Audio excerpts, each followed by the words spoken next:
감사합니다. 오늘은 마가복음 8장 22절에서 30절 말씀을 통해서 참으로 본다는 것이라는 제목으로 하나님 말씀 나누려고 합니다. 여러분 한 몇 해 전에 나온 영화인데요. 눈먼 자들의 도시라는 영화 혹시 보셨나요? 네, 이게 이제 주세 사라마구이라는 작가의 책을 영화로 만든 거죠. 근데 이 책은 어떻게 보면 약간 소설인데 실제 우리의 현실을 더 많이 보여주는 그런 소설이 아닌가라는 생각이 들었습니다. 저자는 처음이 시작이 어떻게 되냐면 어떤 사람이 이렇게 운전을 하고 가요. 운전을 하고 가는데 차가 정지선에 섰죠. 빨간불이 들어와서. 근데 그 앞에 있는 차가 움직이지 않는 거예요. 사람들이 막 크락션을 누르고 왜 안 가냐고. 근데 그 사람을 와서 가까이 보니까 무슨 소리를 하는 거예요. 그 소리가 뭐냐면 눈이 안 보여. 눈이 안 보여. 그래서 이제 어떤 전염병에 의해서 이제 사람들에게 이제 눈이 안 보이기 시작하는 거예요. 여러분 코로나 때 우리가 그런 뭐랄까 이런 전염병의 위험성을 더 알게 되는데 사람이 한 사람이 보이지 않고 그리고 그 사람을 통해서 안과 의사가 그리고 그곳에 있는 간호사가 또 그를 만났던 사람들에게 삽시간에 안 보이는 시각을 잃는 일들이 벌어진 거죠. 그런데 사람들이 다 눈이 멀어서 안 보이는데 그 안과 의사의 아내는 보이는 거예요. 그래서 이제 국가에서 어떻게 하냐면 안 보이는 사람들을 격리를 시키는 거예요. 우리도 코로나 때 이제 막 이렇게 격리하고 막 그런 걸 많이 했잖아요. 그래서 어떤 한 정신병원을 안에 사람들을 모으기 시작한 거죠. 수용소를 만든 겁니다. 그런데 그곳에 가서 사람들의 삶의 모습이 어땠을까요? 어땠을까요? 보이지 않으니까 더러워지기 시작하겠죠. 예, 그리고 사람들 안에 있는 악한 본성이 드러나기 시작하는 거예요. 거기에 있는 이제 불량배들이 들어오고 사람들의 식량이 부족하잖아요. 그러니까 자기 것들을 다 남의 것들을 뺏어다가 먹기 위해서 죽이기도 하고 강간도 일어나고 온갖 죄악들이 벌어지기 시작합니다. 그때 이 간호사, 그 안과 의사의 아내가 어떻게 하냐면 자기 남편과 그곳을 따라왔던 몇몇 사람들을 돌보기 시작해요. 저는 그걸 보면서 저자가 여기서 뭘 말하려고 하는 것이었을까? 근데 읽다 보면 재밌는 게 몇 가지 있는데 그 중에 하나가 이 소설에는 사람의 이름이 등장하지 않는다는 거예요. 그러니까 뭐 빨간 뭐 선글라스를 낀 사람 혹은 뭐 어떤 그 사람의 형태만 나오지 그 사람의 이름을 부르지 않는다는 거예요. 저자도 그걸 하지 않죠. 왜 그랬을까 한번 생각을 해봤어요. 예, 사람이 눈이 멀고 보이지 않을 때 사람을 사람으로 보지 못하는 그 사람을 대상화하고 자기를 위하여 이용하지 사람으로 볼 수 없는 그 모습이 아닐까. 또 그 수용소 안에 있는 사람들의 모습들을 보면 굉장히 더러워지고 그곳이 난장판이 되는 그 모습들을 보게 돼요. 우리 안에 어떻게 보면 영적으로 눈멀기 시작할 때 복음서를 읽다 보면 귀신 들린 사람의 이야기를 더러운 귀신 들렸다 그러거든요. 뭐 자기 방은 깨끗하게 정돈하고 자기의 살림살이는 깨끗하게 정돈할 수 있지만 실제 자기 안에 있는 이 더럽고 악한 것들이 흘러나오고 그것을 그렇게 부패하게 만드는 건 아닐까. 이 사라마고이의 이 소설이 어떻게 보면 허구인 것 같지만 또 우리가 살아가는 삶의 이야기들을 보여주는 게 아닐까. 저는 요즘 이 세상을 보잖아요. 몇 년 전부터 계속 전쟁의 소식들이 나타나죠. 러시아가 우크라이나를 침공해서 그곳에 있는 것들을 수탈해 갑니다. 미국은 안 그런가요? 미국도 베네수엘라를 뭐 자기가 들어간 건 아니지만 정권을 교체하고 자기 이익의 도구로 삼습니다. 요즘은 그린란드를 사겠다고 하고 무력 행사까지 하겠다고 합니다. 캐나다랑 한번 할 것처럼 보여요. 중국은 대만을 침공하겠다는 이야기를 하기 시작합니다. 전 세계가 마치 눈먼 자들의 도시처럼 자기 욕망을 서심없이 드러내고 자기 이익을 삼고자 하는 시대를 살아갑니다. 나라만 그런 게 아니라, 지도자들만 그런 게 아니라 우리 안에도 그런 모습들이 있죠. 근데 오늘 본문은 한 사람이 예수를 만나고 눈이 열리기 시작합니다. 그리고 그 눈이 열린 사람의 어떤 그 사건을 보여주지만 실제는 그 제자들이 예수님에 대하여 눈이 열리기 시작하는 모습들로 나타납니다. 우리가 지난주에 말씀을 보았지만 예수님의 이야기는 크게는 1장 1절부터 13절까지는 서론에 대한 얘기예요. 이 복음에 대한, 예수님이 오실 것에 대한 준비를 하는 이야기고요. 1장 14절부터 우리가 지난주까지 보았던 8장 19절까지죠. 21절까지, 8장 21절까지는 예수님이 갈릴리와 갈릴리 주변에서 하신 사역에 대해서 이야기해요. 예수님의 행하심과 예수님의 말씀을 통해서 예수님이 누구인지를 보여주시고 나타내시죠. 수많은 자들을 고치시기도 하시고 또 하나님 나라가 무엇인지 가르치시기도 하시고, 그러면서 그 예수가 누구이며 그 예수님의 제자들을 부르셔서 그분이 누구인지를 알리시는 장면입니다. 그리고 오늘 읽었던 우리 8장 22절부터 10장 52절까지는 예수님께서 이제 예루살렘으로 제자들과 함께 가시는 그 길에 대한 이야기를 하고 있어요. 그런데 재미있는 것은 8장 22절 오늘 본문에 보면 벳세다 맹인의 치유 사건이 나옵니다. 그리고 10장 52절에 가면 어떤 일이 나오냐면 예수님께서 바디메오를 고치시는 사건이 나와요. 이 예루살렘으로 올라가는 이 길을 감싸고 있는 게 뭐예요? 시각장애인이었던 사람이 눈이 열리고 보게 되는 사건이 나오는 거예요. 그리고 이 여정 가운데 예수님은 제자들에게 무엇을 알리시는 거예요? 예수님이 누구이시며 예수님을 따라가는 제자들은 어떻게 살아가야 하는지를 계속해서 보이시고 나타내세요. 이 예루살렘 여정의 핵심은 예수님께서 특별히 제자들에게 자신이 누구이신지를 알리세요. 그리고 예수님이 가는 길이 어떤 길인지, 그리고 나를 따르는 그 제자는 어떤 길을 가야 하는지에 대해서 알려주시는 거죠. 그런데 제자들이 알 듯 모를 듯 잘 몰라요. 또 헤매요. 그런데 예수님이 그 길을 통해서 알려주시고 마지막 그 11장부터 16장까지는 예루살렘에서의 그 일주일의 이야기를 다루고 있죠. 그러면서 예수님이 십자가를 지시고 고난을 당하시고 부활하시는 사건, 그리고 그 부활 이후에야 드디어 제자들이 눈이 열리는 이야기입니다. 그래서 어떻게 보면 마가복음은 눈이 열리는 이야기들로 가득 차 있죠. 오늘 말씀을 통해서 참 우리가 참으로 본다는 게 무엇인지 함께 은혜를 나누고 싶습니다. 오늘 본문은 어떻게 시작합니까? 예수님이 벳사다에 가셔서 한 시각장애인을 만나면서 시작됩니다. 한번 읽어볼까요? 우리 8장 22절입니다. 같이 읽겠습니다. 시작. 벳세다의 이름에 사람들이 맹인 한 사람을 데리고 예수께 나와서 손 대시기를 구하거늘. 여러분, 우리가 벳세다는 성경에서 그래도 많이 보았죠. 갈릴리 호수 북쪽에 있는 도시예요. 이 벳세다가 고향이었던 사람은 예수님 제자들 중에 여럿 있었어요. 베드로도 벳세다 출신이고요. 야고보, 요한도 이 벳세다에서 자랐던 사람들입니다. 예수님 그 벳세다로 가세요.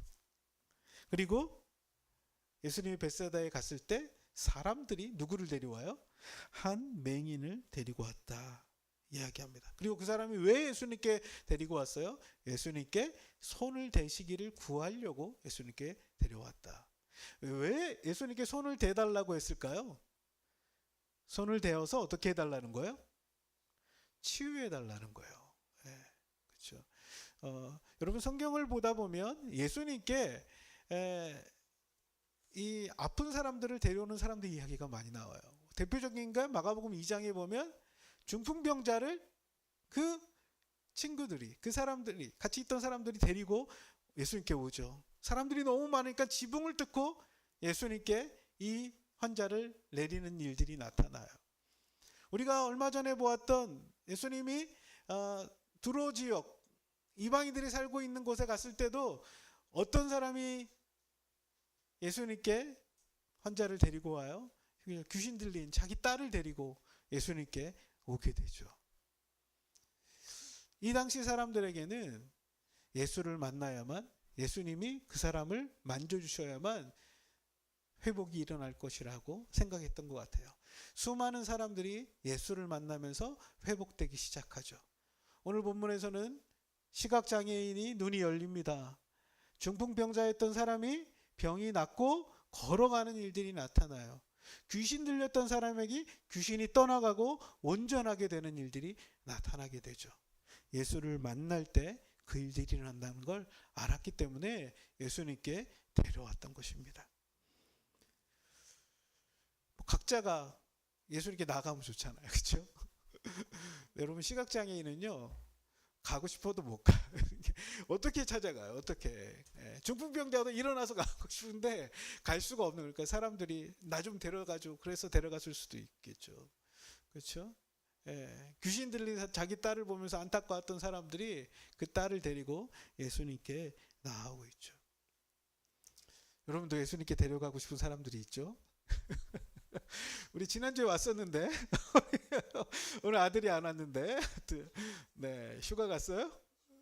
시골 갔어요. 그렇죠. 시험 보러. 그렇죠.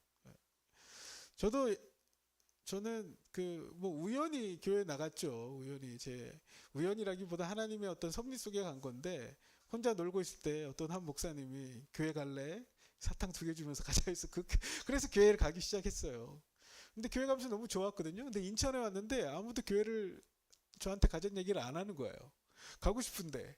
그래서 어떤 교회, 그래서 혼자 한번 또 가봤어요. 근데 이제 좀 아는 사람도 없고 그래가지고 잘 못 갔는데, 중학교 2학년 때 제 친구 한 명이 다른 친구를 전도를 하는 거예요. 야, 우리 교회에 이분 누나들 많이 있는데 같이 갈래? 얘기하는 거예요. 그 친구가 되게 저랑 친한 애였거든요. 그럼 나 한번 가볼게 그러는 거예요. 그래서 제가 옆에 있다가 뭐라고 했냐면, 야, 나도 좀 데려가줘. 그래서 중학교 2학년 때 그 친구를 따라서 교회를 갔어요. 만수동에 있는 어떤 교회인데, 그러면서 그 안에서 함께 예배하고, 그때 한 중고등부 친구들이 한 10대 명 됐나요? 너무 즐겁게 놀았어요. 놀다가 너무 재밌어가지고 뭐 밤도 새고 즐겁게 놀았죠. 그러면서 좀 마음속에 하나님을 알고 싶다는 마음이 생기기 시작하더라고요. 중학교 3학년 수련회 때 이번 수련회 때 정말 하나님 만났으면 좋겠다. 근데 가서 재밌게 놀았어요. 정말 즐겁게. 비가 엄청 와가지고 또 내려갈 뻔했지만 그래도 즐겁게 놀았어요. 근데 그 이후에 고등학교 1학년 여름 수련회였던 것 같아요. 그 전에 제 마음속에 정말 이번 수련회 하나님을 만났으면 좋겠다, 이런 마음들, 소원이 생기더라고요. 그리고 수련회 때 말씀을 듣다가 참 하나님 정말 나를 사랑하시는 분이시구나, 그분 앞에 내 모든 걸 고백할 수 있겠구나, 그리고 나의 죄에 대해서 고백하기 시작했고, 그러면서 주님의 사랑이 제 마음을 깊이 만져주시는 경험들을 했던 것 같아요. 여러분들 다 그런 경험들이 있죠. 친구 손에, 부모님 손에, 혹은 누군가의 손에 이끌려 예수님께로 나아갔던, 하나님께로 나아갔던 그런 시간들이 있지 않습니까? 오늘 이 시각장애인은 그곳에서 있던, 그를 아꼈던 사람들이었는지, 혹은 자기가 간청해서 데려가 달라고 얘기했는지 모르지만 이 사람들이 예수님께 데려오고 있습니다. 그리고 이 사람이 예수님께 나와왔을 때 그에게 변화가 일어났다는 거죠. 회복이 일어났다는 것입니다. 사랑하는 우리 예담교회 성도 여러분, 여러분의 가족들이, 아니면 여러분 자신이 예수님께 나아갈 때 우리 안에 있는 어두운 눈이 열리고 주님을 만나는 은혜가 있기를 주의 이름으로 축복합니다. 그런데 오늘 이 본문은 예수님이 이 사람을 어떻게 치유하셨는지에 대해서 되게 자세히 보여주고 있어요. 22절, 23절과 24절에 보면 예수님이 첫 번째로 이 사람을 만지시거든요. 근데 완전히 고쳐지지가 않아요. 보이기는 하는데. 그리고 25절에 가서 그 사람이 온전히 낫게 됩니다. 어떻게 보면 한 번에 예수님이 대부분 낫게 하시잖아요. 근데 오늘 본문은 좀 재미있게 한 번에 이 사람이 완전히 보게 된 게 아니라 2번에 걸쳐 점진적으로 보게 되는 일들을 보여주고 있어요. 우리 한번 23절, 24절 말씀 한번 같이 읽어볼까요? 시작.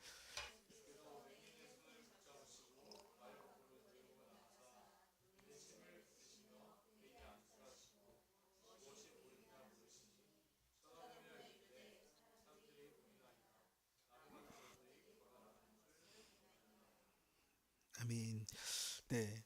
예수님께서 어떻게 하세요? 이 사람의 손을 잡고 마을 밖으로 가세요. 그렇죠? 7장에도 보면 예수님이 그 귀가 멀고 말을 못하는 사람을 데리고 사람들로부터 떨어지시죠. 그렇죠? 되게 예수님이 치유하시는 모습을 사람들에게 눈에 띄지 않도록 이렇게 분리하시는 모습을 보여주고 있거든요.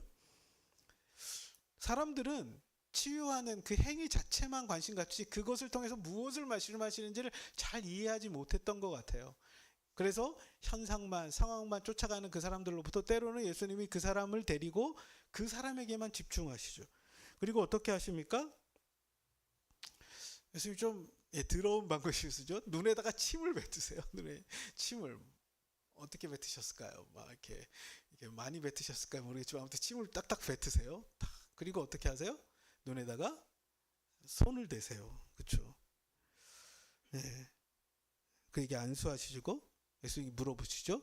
무엇이 보이느냐? 왜 침을 뱉고 왜 손을 대셨을까요? 이 사람은 볼 수 없는 사람이잖아요. 그러니까 이 사람과 소통하려면 어떻게 해야 되는 거예요? 보이지 않는 사람들은 촉각으로 알 수 있어요. 예. 여러분 혹시 우리가 수어는 알잖아요. 수어. 근데 혹시 촉수어라고 아세요? 촉수어? 예, 시청각 장애인들, 이중 장애를 갖고 있는 사람들은 수어, 그러니까 언어 장애가 있는 사람들은 수어로 하지만 시청각 장애 있는 사람들은 촉수어로 하는데 이렇게 막 손을 이렇게 계속 만져요. 이렇게 막 만지면서 서로 대화하고 하거든요. 한번 나중에 보시면 너무 이게 막 신기해요. 톡톡톡 이렇게 하면서 어떻게 하지? 예. 근데 이제 예수님이 지금 이 사람에게 침을 뱉고 이 사람의 눈에 손을 대시는 행위를 통해서 이 사람이 뭘 느꼈을까요? 예수님이 지금 나에게 어떠한 치유를 행하고 계시는구나. 이 당시 사람들은 침은 치유하는 힘이 있다라는 그런 이런 전설 같이 이렇게 속설들이 있었어요. 그래서 침을 뱉을 때 예수님이 지금 나를 고치시려고 하시나 보다 알게 되는 거죠.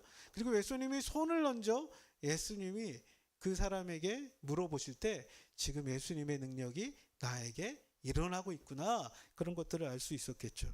그러면서 물어보시죠. 무엇이 보이느냐? 오늘 23절 24절에 보면 보인다라는 동사가 여러 다양한 형태로 나오는데 예수님이 처음에 무엇이 보이느냐 물어볼 때는 이게 블레포라는 동사예요. 보다라는 거죠. see. 그때 24절에 보면 이 사람이 어떻게 행동합니까? 쳐다보며 이르되라고 나오죠. 이게 무슨 의미냐면 이게 블레포 동사의 변형인데 아나블레포라는 거예요. 그러니까 아나라는 것은요, 두 가지 의미가 있는데 하나는 위로라는 의미도 있고요. 그래서 쳐다보았다, 위로 보았다 라는 뜻도 있고, 또 하나는 again, 다시 보았다, 다시 보게 되었다라는 거예요. 예수님이 침을 뱉고 손을 얹었을 때 그 안에 시력이 다시 회복되기 시작했다라는 의미도 있는 거죠. 그래서 중의적 의미로 쓴 거예요. 그 사람이 고개를 숙이고 있다가 다시 위를 쳐다본 것도 있고, 또 다시 그가 보게 되었다라는 의미도 있어요. 그가 쳐다보았는데 무엇을 보게 되었다고 이야기합니까? 사람들이 보이나이다. 사람들이 보입니다. 예. 여기서 나오는 보이다라는 것은 아까 예수님 무엇이 보이느냐 했을 때 이야기한 블레포 동사예요. 사람이 보입니다 이야기하죠. 그런데 그 사람이 무엇처럼 보이는 거예요? 예, 나무 같은 것들이 걸어가는 것을 보나이다 라고 얘기하고 있죠. 나무 같은 게 걸어가는 것처럼 보입니다. 여기서 나오는 보이다라는 건 이게 호라오라는 헬라어 동사인데, 그가 보이긴 보이는데 나무가 걸어가는 것처럼 어떻게 보인다는 거예요? 흐릿하게 보인다는 거예요. 선명하지 않고 무엇인가 형상은 보이는데 그것이 무엇인지 잘 못 알아볼 정도로 흐리게 보입니다라는 거죠. 그때 두 번째로 예수님이 어떻게 하십니까? 25절에 보면 우리 한번 25절 읽어볼까요? 시작. 이에 그 눈을 다시 안수하심에 그가 주목하여 보더니 나아서 모든 것을 밝히 보는지라. 아멘. 예, 예수님이 어떻게 하세요? 그의 눈에 다시 안수하세요. 그랬더니 그가 어떻게 했다고요? 어떻게 됐다고요? 그가 주목하여 보았다. 여기서 주목하여 보다라는 것은 아까 얘기했던 그 블레포 동사 앞에 디아라는 게 있어요. 디아 블레포라는 거예요. 디아는 뭐냐면 관통하다는 거예요. 디아. 예. 그러니까 그가 관통하여 뚜렷하게 보인다라는 거예요. 어떤 것들의 사물을 꿰뚫어 보는 게 디아 블레포인 거죠. 이 사람이 이제는 어떻게 보게 됐다는 거예요? 뚜렷하게 보게 되었다라고 말합니다.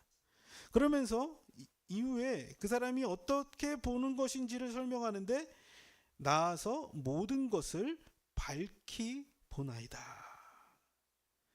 여기서 말하는 이제 밝히 보더라, 이게 엠블레포라는 거예요. 엠블레포. 모든 것을 명백하고 분명하게 본다라는 거죠. 그래서 이 엠블레포라는 것은 어떤 것을 응시한다, 관찰한다, 그런 의미가 있다고 그래요. 그래서 전에는 그 사람이 볼 수 없었고 그 사람이 알 수 없었는데 봄을 통해서 깨닫게 되고 이해할 수 있게 되었다라는 거예요. 마가는 의도적으로 여기에 다양한 보다라는 동사를 점진적으로 쓰고 있죠. 무엇이 보이느냐? 그가 쳐다보며, 아까 이게 아나블레포라는 동사를 썼다고 그랬죠. 그리고 이후에야 다시 안수하니까 디아블레포, 그가 온전히 보게 되고 그가 그것을 바라볼 수 있는 엠블레포 할 수 있게 되었다 이야기하고 있습니다. 예수님이 한 번에도 고치실 수 있는 분인데 왜 이렇게 한 번에 안 하시고 번거롭게 두 번에 걸쳐서 이렇게 하셨을까요? 네? 보통은 한 번에 하시잖아요. 한 번에 말씀만으로 하시든지 아니면 안수하셔서 한 번에 낫게 하시든지 그러실 텐데 유독 이 베세다의 시각장애인은 예수님이 두 번에 걸쳐서 그를 보게 하시는 점진적인 방식을 사용하고 계세요. 이것은 무엇을 의미하는 걸까? 이것은 뒤에 나오는 제자들의 모습을 마치 보여주는 것 같아요. 제자들이 예수님을 주님이라고 고백하고 알기는 아는데 어때요? 예수님이 고난을 당하고 십자가에 죽으시고 부활할 걸 얘기하자 예수님께 제발 그러시면 안 됩니다. 항변하고 예수님 꾸짖어요. 예? 그러면서 이 여정 가운데 예수님은 계속해서 반복해서 9장에서 10장에서 고난과 죽음과 부활을 말씀하시죠. 이때까지도 제자들은 잘 이해를 못하다가 예수님이 고난을 당하고 죽으시고 부활하시고 나서야 그때야 비로소 메시아이신 그분이 우리를 어떻게 구원해내시는지 깨닫게 되는 거죠. 그래서 어떤 학자는 예수님이 예루살렘으로 올라가는 이 여정을 새로운 출애굽의 과정이라고 이야기하기도 하죠. 애굽에서 떠나왔지만 약속의 땅으로 들어가기까지 40년이 걸렸던 것처럼 이 제자들은 예수님의 능력을 보며 따라가면서 예수님이 누구인지를 점점 더 분명하게 알게 되는 것이죠. 여러분들은 어떻습니까? 우리도 예수님을 만났던 경험이 있잖아요. 정말 나의 죄를 위해 십자가에 죽으시고 부활하신 예수님을 나의 구주로 영접하고 믿음으로 고백합니다. 그런데 살다 보면 어때요? 예수님이 흐릿해지다. 주로 언제 흐릿해져요? 내 욕심 때문에 혹은 유혹 때문에 더 좋은 게 보여. 또 어떨 때 그래요? 어떤 근심과 걱정들이 내게 쌓이기 시작할 때 예수님이 흐릿하게 보이는 거죠. 그래서 예수님이 마가복음 4장에 하나님 나라 비유하시면서 말씀이 떨어졌는데 두 번째, 세 번째 그 밭이 뭐예요? 가시덩굴과 그 뭐죠? 그 돌짝밭. 그것의 차이, 그게 뭐예요? 여러 가지 세상의 유혹과 염려와 근심과 걱정과 박해와 어려움들 속에서 열매 맺지 못하게 하는 것들이 있다는 것이죠. 그렇죠? 예수님을 따라갔던 제자들도 예수님을 따라가면서 왜 따라갔을까요? 예수님 메시아로 고백하는데 그 당시에 메시아는 이스라엘을 로마로부터 구원해낼 강력한 힘을 가진 왕이었어요. 내가 예수님과 함께 가다 보면 그 옆에서 나도 무엇인가 자리를 얻지 않을까? 요즘에 이제 선거철이잖아요. 다 난가병에 나도 출마해야 되나? 뭐 이런 생각들. 예? 우리 중에 그런 사람 없지만 저기 이렇게 뭐 있는 사람들이 있어요. 내가 이번에 출마해야 되나 고민하는 분들. 예? 예수님을 따라가면서도 제자들도 예수님 따라가면 나도 한 자리 하나 뭐 이런 생각들 가면서 예수님을 따라가지 않았을까요? 근데 점점 더 예수님의 고난과 죽음을 목도하고 그때야 비로소 부활하신 예수를 만나고 눈이 열리기 시작했다는 사실입니다. 오늘 이곳에 있는 맹인도 어떻게 보면 예수님이 한 번에 고치실 수 있지만 이 제자들이 이것을 통해서 눈이 열려가기를 원하신 것은 아닐까요? 로마서 1장 17절에 보면 복음에는 하나님의 의가 나타나서 믿음으로 믿음에 이르게 하나니 오직 의인은 믿음으로 말미암아 살리라 함과 같으니라 라고 말씀합니다. 저번에 이 말씀을 되게 좋아했는데 말씀이 한 번만 믿음으로라고 하지 왜 믿음으로 믿음에 이르게 하나니 라고 했을까? 우리가 예수님을 믿고 따르기 시작할 때 점점 더 믿음으로 살아가는 법을 배우고 그 믿음으로 주님이 누구인지를 알게 되는 것 같습니다. 처음에 믿음, 그것이 끝이 아니라 믿음으로 믿음에 이르게 하나니. 우리의 신앙은 계속해서 자라가는 여정이라고 생각되어져요. 주님을 바라보고 주님을 밝히 알아가는 여정이죠. 오늘 이 사람이, 이 맹인이 눈이 열리고 점점 더 밝히 알아볼 수 있었던 것처럼 우리가 주님을 처음 만났을 때 그 주님이 맞지만 그 주님을 믿음으로 바라보며 따라가기 시작할 때 우리가 보지 못했던 새로운 것들이 보이기 시작할 것입니다. 우리가 알 수 없었던 새로운 하나님의 깨닫게 하시는 은혜가 있는 것입니다. 우리의 신앙이 때로는 발목에 있을 수 있고요. 어떤 사람은 무릎까지 찬 사람도 있고 어떤 사람은 허리까지, 어떤 사람은 거기에 잠겨서 살아가는 사람들이 있지만 우리의 신앙이 점진적으로 주님을 밝히 보고 알아가는 이 여정임을 기억할 수 있었으면 좋겠습니다. 주님이 처음에 그 사람을 만지시고 두 번째 다시 만질 때 밝히 볼 수 있었던 것처럼 우리도 점점 더 분명하게 주님을 밝히 바라볼 수 있는 저와 여러분 되기를 원합니다. 그러면서 그를 치유하시고 예수님이 경고하시죠. 그게 무엇입니까? 네가 가족에게 돌아가라. 그렇지만 마을로는 들어가지 말라 말씀하세요. 한번 우리 26절 한번 읽어볼까요? 시작. 예수께서 그 사람을 집으로 보내시며 이르시되 마을에는 들어가지 말라 하시니라. 아멘. 예. 왜 예수님 이런 말씀을 하셨을까요? 왜 마을엔 들어가지 말라? 예? 예, 사람들이 지금 예수님이 이 수많은 일들을 행하시고 다니고 계시잖아요. 그러니까 사람들 안에 예수님에 대한 사람들의 이 뭐랄까 열망, 이게 분출하고 있었어요. 그래서 오병이어 기적 일으킬 때는 예수님을 왕으로 삼으려고 하고 또 사람들 가운데는 이 지금 로마의 이 식민지 생활하고 있는 이 상태로부터 구원해줄 메시아를 계속해서 찾고 있는 중이에요. 근데 지금 이 예수라면 우리의 먹을거리 해결해 줄 수 있고 우리의 질병을 치유할 수 있고 이 놀라운 능력과 권능으로 우리를 로마로부터 독립시켜내줄 메시아가 아닐까? 우리를 왕으로 삼으려고 했던 사람들의 움직임이 있었겠죠.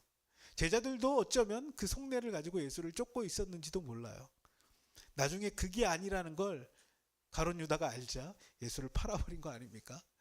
예. 근데 예수님이 그런 메시아가 아니라는 거예요.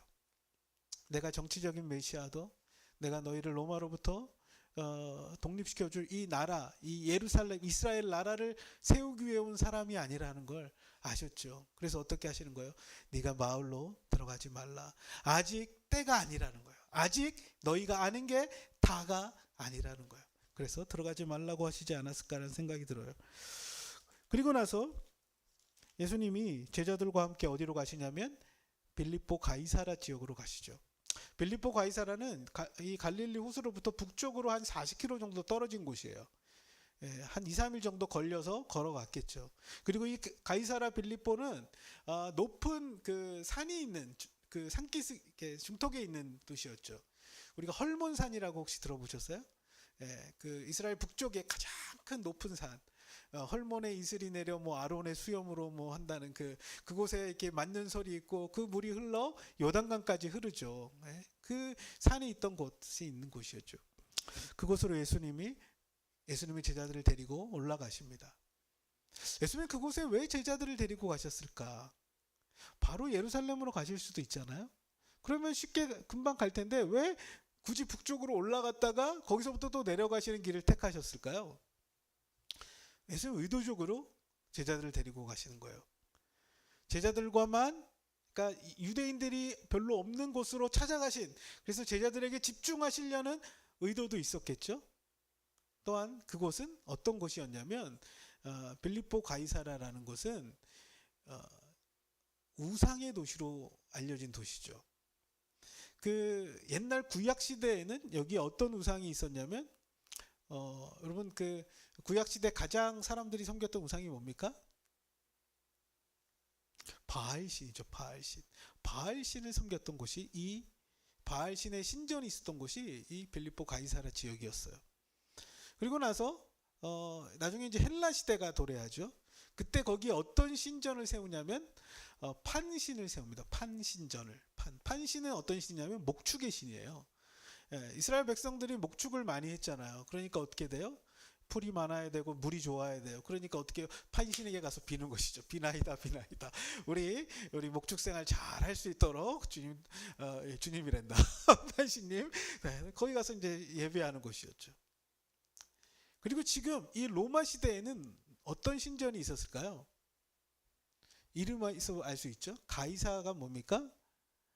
로마의 황제 시저를 얘기하는 거예요.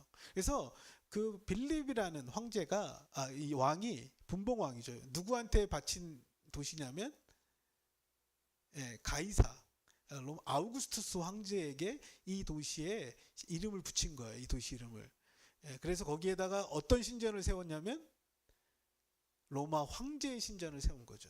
그리고 그곳에 와서 우리의 주님은, 우리의 신은 로마의 황제입니다 고백하는 예배당이 있었던 곳이 이 가이사라 빌립보라는 곳입니다. 그곳으로 예수님이 제자들을 데리고 올라가시죠. 그러면서 한 가지 질문을 하세요. 무슨 질문입니까? 사람들이 나를 누구라고 하느냐. 우리 한번 27절이죠. 27절 한번 같이 읽어볼까요? 시작.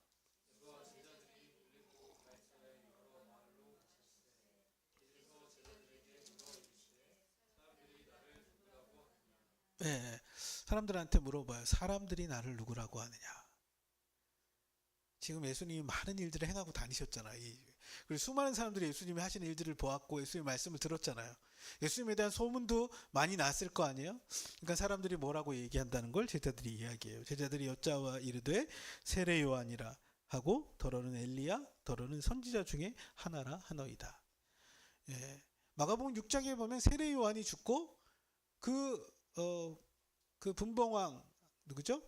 헤롯 안디바가 예수님이 하시는 일을 보면서 뭐라고 이야기하냐면 이 사람은 세례 요한이 다시 살아났다라고 이야기해요. 그의 말과 그의 행동이 세례 요한이 하는 것처럼 보였던 거예요. 그리고 사람들 중에는 예수님을 가리킬 때 뭐라고 하냐면 이 사람은 엘리야다라고 얘기해요. 엘리야. 여러분 구약의 가장 능력의 선지자 하면 누구예요? 엘리야죠. 엘리야. 우리가 갈멜산에서 바알과 아세라 선지자들과 싸워서 이겨버리고 그리고 기도하니까 비가 내리지 않고 기도하니까 또 다시 비가 내리고 수많은 능력을 행했던 사람이 엘리야였죠. 그리고 말라기에 보면 엘리야가 와야만 메시아가 온다고 이야기했거든요. 엘리야의 심장을 가진 자가 올 것이다 라고 예언하고 있어요. 그러니까 예수님이 하신 일을 보면서 사람들 중에는 그의 능력과 또 그의 하셨던 하나님의 약속을 보니까 이 사람은 엘리야일 것이다 라고 생각해요. 또 다른 사람들은 선지자 중에 한 사람이다 라는 거예요. 말라기 이후에 400년 동안 선지자가 없었는데 하나님이 선지자를 지금 보내셨구나. 그래서 지금 우리에게 말씀하고 계시고 하나님께서 우리에게 일하고 계시는구나. 선지자 중에 한 사람이다 라고 생각하고 있다는 거예요. 요즘 예수님에 대해서 사람들은 뭐라고 생각할까요? 흔히들 이제 4대 성인 중에 한 사람이라고 했죠. 4대 성인 누가 있나요? 뭐 공자, 소크라테스, 또 누구 있죠? 예, 우리 석가모니, 그리고 예수님. 이 사람의 공통점은 뭡니까? 공통점. 윤리적이고 도덕적이고 사람들에게 본이 될 만한 어떤 큰 도덕적 가르침을 준 사람들일 수 있죠. 그렇지만 사람들이 볼 땐 예수도 뛰어난 사람에 불과하다라고 생각하는 거죠. 그 당시 사람들도 예수님이 하는 일들을 보면서 세례 요한이다, 엘리야다, 선지자 중에 한 사람이다, 하나님이 보내신 특별한 사람이지만 사람이다라고 생각하고 있었어요. 그때 예수님이 다시 한번 질문하시죠. 무슨 질문입니까? 너희들은 나를 누구라고 하느냐? 그때 베드로가 주님은 그리스도이십니다 고백하는 거예요. 우리 한번 29절 말씀 읽어볼까요? 시작. 또 물으시되 너희는 나를 누구라 하느냐? 베드로가 대답하여 이르되 주는 그리스도시니이다 하매. 아멘. 우리 한글 성경, 개역 성경에는 그렇게 잘 안 나왔지만 원어에 보면 벗이라는, 그러니까 대라는 헬라어 단어거든요. 대, 이게 벗이에요. 영어 성경에는 그렇게 번역하고 있어요. 그러나 but who do you say I am? 그러나 너는 나를 누구라고 하느냐? 너희들은 나를 누구라고 하느냐? 예수님의 관심은 사람들이 자기에 대해서 무엇이라고 말하는지에 대해서라기보다 더 특별하게 지금 두 번째 질문이 그들에게 묻고 싶으셨던 거예요. 그러나 너희는 나를 누구라고 하느냐? 사람들이 4대 성인 중에 한 사람이고 종교 이 부패한 시대에 개혁을 했던 개혁자였고 혹은 윤리적이고 도덕적인 가르침을 줬던 뛰어난 랍비라고 생각하던 시대에, 근데 예수님과 함께하고 있던, 예수님이 불렀던 그 제자들, 너희들은 나를 누구라고 하느냐 물으시죠. 그때 베드로가 이 한 고백 때문에 내가 이 반석 위에 내 교회를 세우겠다, 너는 베드로라라는 칭찬을 받잖아요. 마태복음에 보면. 베드로가 뭐라고 고백해요? 주님은 그리스도십니다. 여기 우리 예수님을 가리킬 때 이제 당신이라고 쓰기가 좀 거북해서 번역을 할 때 있지만 원래는 You are the Lord, 그러니까 당신은 그리스도십니다 라고 이야기하는 거예요. 그리스도, 우리가 뭐 교회 오면서 하도 많이 들어가지고 그냥 어떤 사람은 예수님의 이름이 예수 그리스도신 줄 알아요. 그렇죠? 그리스도는 뭡니까? 그분의 직분일 수 있죠. 그렇죠? 그분의 직분. 그리스도라는 말이 어떤 뜻이냐면 기름 부음 받은 자라는 거예요. 근데 당시에 어떤 사람이 기름을 부음을 받았어요? 왕이나 선지자나 제사장이 기름을 부음을 받았어요. 하나님의 특별한 목적과 사명을 가지고 세울 때 기름 부음을 했죠. 근데 이 당시 사람들은 계속해서 무엇을 찾았냐면 하나님이 기름 부은 메시아를 기다리고 있었던 거예요. 그래서 이 당시에는 메시아라고 하면 무엇을 먼저 떠올렸냐면 다윗의 후손으로 올 왕을 생각한 거죠. 그래서 지금 이 베드로의 고백은 뭐냐면 당신은 우리의 왕이십니다. 당신은 하나님이 예언하시고 우리를 회복하시겠다고 약속하셨던 바로 그 메시아입니다. 고백하는 거예요. 근데 이것을 어디에서요? 가이사라 빌립보에서 수많은 우상을 숭배하였던 로마의 황제의 신전이 바로 앞에 있는 그곳에서 예수님은 물어보시는 거예요. 너희는 나를 누구라고 하느냐? 이 마가복음을 읽었던 당시 많은 그리스도인들도 빌립보 가이사라 앞에서 베드로가 이 고백을 했다는 게 어떤 의미일까 고민했겠죠. 로마의 신전이 있고 수많은 우상들이 즐비하였던 아테네 신전에 혹은 아데미 신전에 혹은 그 당시 수많은 우상들이 일고 있던 그곳에, 그러나 제자인 너희들은 나를 누구라고 고백하느냐? 우리도 이 땅을 살아가면서 눈에 보이는 어떤 우상의 형상은 보이지 않지만 수많은 우상들이 질비한 시대를 살아가요. 그렇죠? 돈이 우상이 된 시대이죠. 권력이 우상이 된 시대입니다. 쾌락이 우상이 된 시대입니다. 수많은 우상들이 우리 주변에서 우리를 침노하고 우리를 다스리려고 합니다. 돈이 날 다스릴 때가 있고, 힘센 사람이 날 다스릴 때가 있고, 그리고 세상에 어떤 쾌락이 나를 다스리가 있을 때, 그때 우리는 예수를 누구라고 고백하고 있습니까? 예수님은 나의 메시아입니다. 예수님은 나의 그리스도이십니다. 예수님은 나의 왕이시요 나의 주인이십니다. 그 고백을 하고 살아가고 계십니까? 그리스도의 제자도의 여정은 이 고백을 해가는 여정이 아닐까요? 나의 직장에서, 혹은 나의 가정에서, 혹은 나의 일터에서 삶에 만나는 관계들 속에서 나는 예수를 누구라고 고백하는가? 내가 잠깐 거짓말하고 내 이익을 챙길 수 있는 그때 예수님을 나의 주인이라고 고백한다면 나는 그곳에서 어떻게 해야 될까? 수많은 유혹들이 내게 다가올 때, 성적인 유혹이 찾아오고 인간적인 어떤 사람들의 달콤한 유혹이 내게 찾아올 때 예수님은 나의 주님이라고 고백하는 건 그곳 속에서 어떤 고백이어야 될까?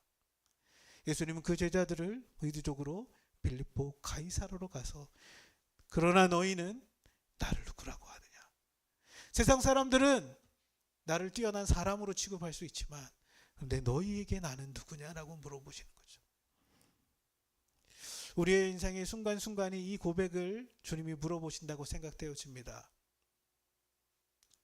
작은 이익을 위해 예수님을 잠깐 모른다고 예수님을 부인할 수도 있을 거라고 생각 들어요. 그때 다시 한번 고민해 봤으면 좋겠어요. 눈이 열려 예수를 바라본 사람들이 그 예수를 누구라고 고백하며 살아가야 할지에 대해서. 주님은 나의 그리스도이십니다. 이 고백이 교회에서부터 회복돼야 될 고백이 아닐까요? 이 고백이 진정한 고백이 아니라 단순히 교리적인 이해에 불과할 때 교회는 부패하기 시작하죠. 예수가 머리시며 우리는 그분의 다스림을 받는 자입니다 라고 고백하는데 때로는 어떤 사람이 머리가 되기도 하고 어떠한 그 이익이 머리가 되기도 해요. 우리가 주님을, 예수를 나의 주라고, 나의 하나님이라고 고백하며 그 고백이 더 깊어져가는 저와 여러분 되었으면 좋겠습니다. 우리가 처음에는 말할 수 있어요. 근데 결정적인 순간이 왔을 때 그 진실한 그 고백으로 주님 앞에 나아가는 것.